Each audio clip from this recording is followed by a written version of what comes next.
अमावस्या की प्रेम कहानी गांव के उस छोर पर जहां पुरानी हवेली की छत टूट चुकी थी और चारों ओर जंगली झाड़ियां उगी हुई थीं, वहां एक रहस्यमय सन्नाटा पसरा रहता था। गांव के लोग कहते थे कि अमावस्या की रात उस हवेली में कुछ अजीब घटता है। लेकिन निहारिका को इन कहानियों पर कभी विश्वास नहीं हुआ। निहारिका गांव की एक सुंदर और बेबाक लड़की थी। उसने ठान लिया कि इस अमावस्या की रात वह हवेली में जाकर खुद सच का पता लगाएगी। रात होते ही चांद पूरी तरह से गायब था और आसमान काले कंबल की तरह फैला हुआ था। निहारिका चुपचाप अपने घर से निकली और हवेली की ओर चल पड़ी। हवेली में कदम रखते ही उसे अजीब सा एहसास हुआ, जैसे कोई उसकी ओर देख रहा हो। कौन है यहां? उसने कांपती आवाज में पूछा। तभी एक कोने से धीमी सी आवाज आई, तुम्हें डर नहीं लगता? निहारिका ने पलटकर देखा। वहां एक युवा आकर्षक युवक खड़ा था। उसकी आंखों में एक अजीब चमक थी। उसने खुद को अनिरुद्ध बताया। अनिरुद्ध ने बताया कि वह इस हवेली का अंतिम वंशज है, लेकिन वह एक श्राप के कारण अमावस्या की रात ही इंसान के रूप में आता है। बाकी दिनों में उसे हवेली में एक परछाई की तरह कैद रहना पड़ता है। निहारिका को अनिरुद्ध की कहानी सुनकर उसके दर्द का एहसास हुआ। धीरे धीरे हर अमावस्या की रात उनकी मुलाकातें बढ़ने लगीं। निहारिका उसकी मुस्कान और दर्द के पीछे छिपे इंसान को समझने लगी। एक दिन अनिरुद्ध ने कहा, निहारिका, मैं नहीं आता कि तुम इस श्राप के कारण अपने जीवन को कठिन बनाओ। तुम्हें इससे दूर रहना चाहिए। लेकिन निहारिका ने दृढ़ता से जवाब दिया, प्रेम कभी आसान नहीं होता। मैं तुम्हारे साथ तुम्हारे इस दर्द को साझा करना चाहती हूं। निहारिका ने अनिरुद्ध को इस श्राप से मुक्त करने का तरीका जानने की ठान ली। गांव के एक बूढ़े पुजारी से उसे पता चला कि अगर किसी सच्चे प्रेमी का बलिदान अनिरुद्ध के लिए दिया जाए तो वह इस श्राप से मुक्त हो सकता है। अगली अमावस्या की रात जब अनिरुद्ध ने निहारिका को अपनी ओर आते देखा, उसने महसूस किया कि उसकी आंखों में कुछ अलग था। निहारिका ने उसे गले लगाते हुए कहा, तुम आजाद हो जाओगे। और जैसे ही उसने ये कहा, हवेली रोशनी से भर गई। अनिरुद्ध ने देखा कि निहारिका की आत्मा उसके सामने बिखर रही थी। वह चिल्लाया, नहीं निहारिका, तुमने ऐसा क्यों किया? निहारिका मुस्कुराई और धीरे धीरे गायब हो गई। अनिरुद्ध अब श्राप मुक्त था, लेकिन उसकी दुनिया निहारिका के बिना अधूरी थी। आज भी हर अमावस्या की रात हवेली के खंडहरों में निहारिका और अनिरुद्ध की प्रेम कहानी हवाओं में गूंजती है। उनका प्यार अनंत था, जो समय और जीवन की सीमाओं से परे था। अनिरुद्ध अब श्राप से मुक्त हो चुका था, लेकिन निहारिका बिना उसकी दुनिया खाली थी। उसने कई बार खुद को कोसा कि क्यों उसने निहारिका को इस बलिदान के लिए रोका नहीं। हवेली, जो कभी उसके श्राप की कैद थी, अब निहारिका की यादों का घर बन चुकी थी। अनिरुद्ध ने गांव के पुजारी से जाकर पूछा, क्या निहारिका को वापस लाने का कोई तरीका है? मैं अपनी सारी जिंदगी देने को तैयार हूं। पुजारी ने गहरी सांस ली और कहा, प्रेम की शक्ति अपार है। अगर तुम निहारिका की आत्मा को पुकारोगे और तुम्हारा प्रेम सच्चा होगा, तो हो सकता है कि वह तुम्हारे पास वापस आ सके। लेकिन इस प्रक्रिया में तुम्हें बहुत कुछ त्याग करना होगा। अनिरुद्ध ने बिना किसी झिझक के कहा, मैं सब कुछ त्यागने को तैयार हूं। पुजारी ने उसे एक अनुष्ठान बताया, जिसे केवल अगली अमावस्या की रात ही किया जा सकता था। अनिरुद्ध ने पूरे दिल से तैयारी शुरू कर दी। उसने उन सब यादों को संजो कर रखा जो उसने और निहारिका ने मिलकर बनाई थीं। वह हर रात हवेली के खंडहरों में निहारिका की आवाज सुनने की कोशिश करता। जब अगली अमावस्या की रात आई, अनिरुद्ध ने पूरे विश्वास और प्रेम से अनुष्ठान किया। हवेली में चारों तरफ एक अजीब ऊर्जा महसूस होने लगी। चांद के न दिखने के बावजूद पूरी हवेली चमक उठी।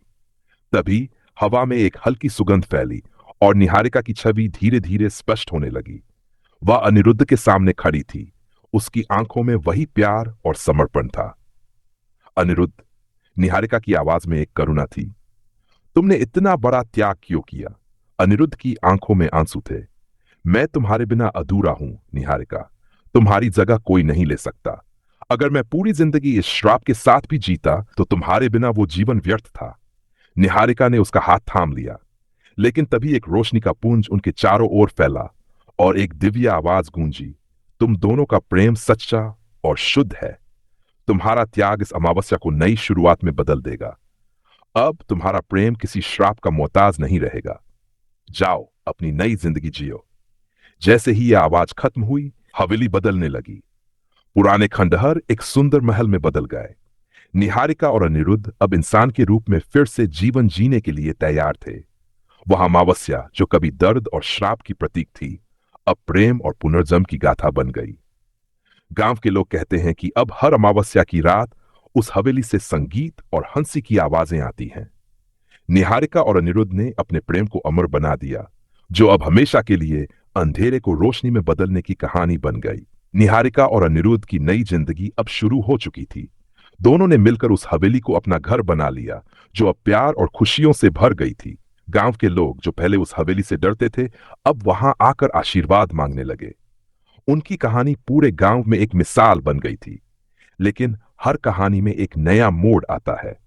कुछ महीनों बाद निहारिका को अजीब सपने आने लगे। सपने में वह खुद को एक घने जंगल में देखती, जहां कोई रहस्यमय आवाज उसे पुकारती थी। वह सपनों को अनदेखा करने की कोशिश करती रही, लेकिन धीरे धीरे सपने और वास्तविकता के बीच का फर्क मिटने लगा। एक रात जब अनिरुद्ध सो रहा था, निहारिका अचानक उठी और जंगल की ओर चल पड़ी। उसे ऐसा लग रहा था जैसे कोई शक्ति उसे खींच रही हो। जब वह जंगल के बीच पहुंची तो उसने देखा कि एक बूढ़ा साधु ध्यान में बैठा था। साधु ने आंखें खोली और कहा, तुम्हारी आत्मा ने प्रेम के लिए त्याग किया था, लेकिन वह त्याग अधूरा रह गया है। निहारिका ने हैरान होकर पूछा, यह सब क्या है? मैंने अनिरुद्ध को पाने के लिए सब कुछ किया, अब और क्या बाकी है? साधु ने गहरी सांस ली और कहा, इस दुनिया में संतुलन बनाए रखना जरूरी है। जिस श्राप से अनिरुद्ध मुक्त हुआ, वह शक्ति अभी भी कहीं न कहीं भटक रही है।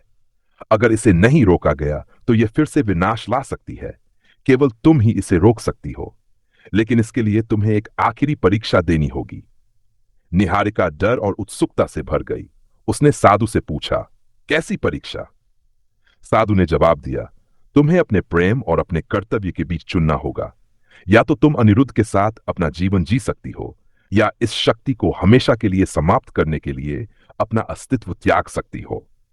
निहारिका के लिए यह सबसे कठिन फैसला था। वह अपने प्रेम को नहीं खोना चाहती थी, लेकिन वह जानती थी कि अगर उसने सही चुनाव नहीं किया तो कई और जिंदगियां खतरे में पड़ सकती हैं।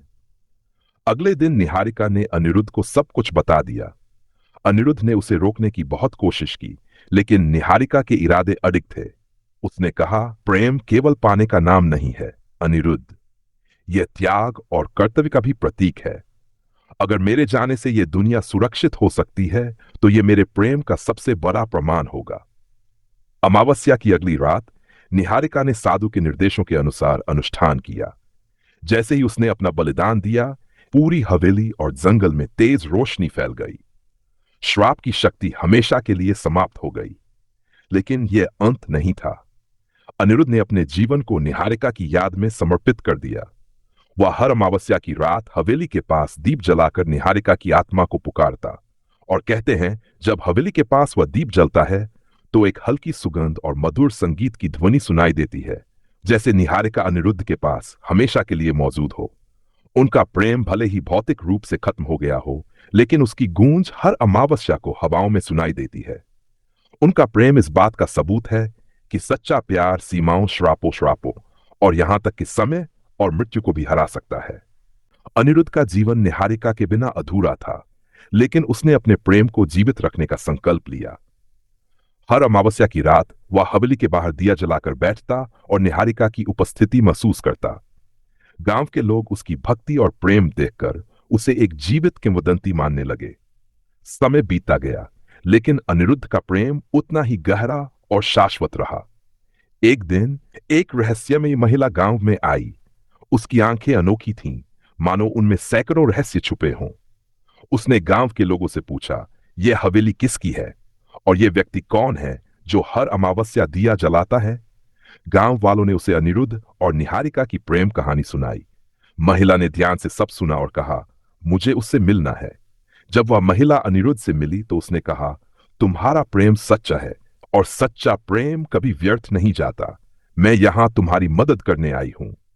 अनिरुद्ध ने उत्सुकता और आशंका के साथ पूछा, तुम कौन हो और मेरी कैसे मदद कर सकती हो? महिला मुस्कुराई और बोली, मैं वही शक्ति हूं जिसे निहारिका ने त्याग कर खत्म किया था, लेकिन उसका त्याग इतना पवित्र था कि मैं एक नई शक्ति में बदल गई। मैं तुम्हारे प्रेम को फिर से पूरा करने का अवसर दे सकती हूं, लेकिन इसके लिए तुम्हें अपने जीवन का हर बंधन छोड़ना होगा।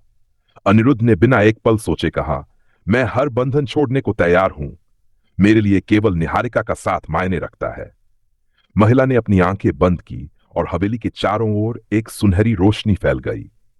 हवेली में हर दीवार, हर पत्थर चमकने लगा और तभी निहारिका की परछाई उस रोशनी से प्रकट हुई। निहारिका ने हैरानी से अनिरुद्ध को देखा और कहा, तुमने ये सब क्यों किया? मैंने तुम्हें छोड़ने का फैसला इसलिए किया था ताकि तुम एक सुखद जीवन जी सको। अनिरुद्ध ने उसकी आंखों में देखते हुए कहा, सुख मेरे लिए केवल तुम हो निहारिका, मैं तुम्हारे बिना अधूरा हूं। महिला ने दोनों की ओर देखते हुए कहा, तुम दोनों का प्रेम इतना गहरा है कि यह प्रकृति के नियमों को भी बदल सकता है। अब मैं तुम्हें एक और मौका देती हूं, लेकिन याद रखना, इस नए जीवन में तुम्हें अपने प्रेम को हर बाधा से बचाकर रखना होगा। और इसी के साथ अनिरुद्ध और निहारिका दोनों ने अपनी नई जिंदगी की शुरुआत की। लेकिन इस बार उन्हें अपने प्रेम को साबित करने के लिए सिर्फ अमावस्या की रातों का इंतजार नहीं करना पड़ा। अब उनका प्रेम दिन रात हर पल जीवित था। गांव के लोग कहते हैं कि जब भी हवेली के पास से कोई गुजरता है तो उन्हें प्यार और त्याग की कहानी सुनाई देती है। और हर अमावस्या की रात अनिरुद्ध और निहारिका अपनी हवेली की खिड़की से झांकते हुए दिखाई देते हैं, ये साबित करते हुए कि सच्चा प्रेम कभी खत्म नहीं होता। ये प्रेम कहानी सिर्फ अमावस्या तक सीमित नहीं रही, बल्कि यह अमर हो गई।